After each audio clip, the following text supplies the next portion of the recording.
Wandoor area തല വിദ്യാഭ്യാസ സമിതിയുടെ നേതൃത്വത്തിൽ നവകേരള കാലത്തെ പൊതുവിദ്യാഭ്യാസം എന്ന വിഷയത്തിൽ സെമിനാർ സംഘടിപ്പിച്ചു. വണ്ടൂർ ടി കെ ഗാർഡൻ ഓഡിറ്റോറിയത്തിൽ വെച്ച് നടന്ന സെമിനാർ കാലിക്കറ്റ് സർവകലാശാല ചരിത്ര വിഭാഗം സീനിയർ പ്രൊഫസർ പി ശിവദാസൻ ഉദ്ഘാടനം ചെയ്തു.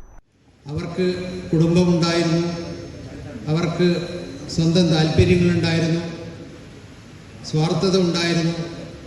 ഇതെല്ലാം മാറ്റിവെച്ച് നമ്മൾക്ക് കിട്ടാത്ത ഒരു കാലം വരാൻ പോകുന്ന തലമുറയ്ക്കെങ്കിലും ഉണ്ടാവണമെന്ന അതിയായ താല്പര്യത്തിൻ്റെ അടിസ്ഥാനത്തിലാണ് ഈ നാട്ടിൽ നടന്ന പുരോഗമനപരമായ മാറ്റങ്ങൾക്ക് വേണ്ടി അവരെല്ലാം നിലകൊണ്ടത്.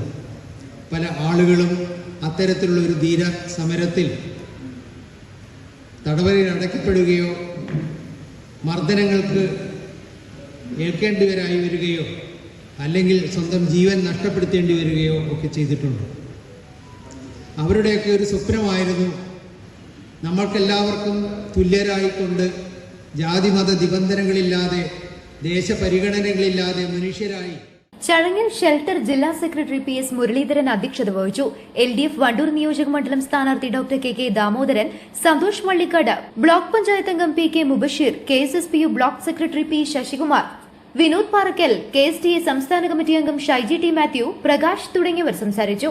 KSTA ജില്ലാ എക്സിക്യൂട്ടീവ് കമ്മിറ്റി അംഗങ്ങളായ K Prahladan, M Mani, sub ജില്ലാ സെക്രട്ടറി E ഭിനേഷ്, സബ് ജില്ലാ president M Jaji Krishna, KGOA Nilambur area secretary Vinod Parakkal എന്നിവർ പരിപാടിക്ക് നേതൃത്വം നൽകി. News bureau, Wandoor.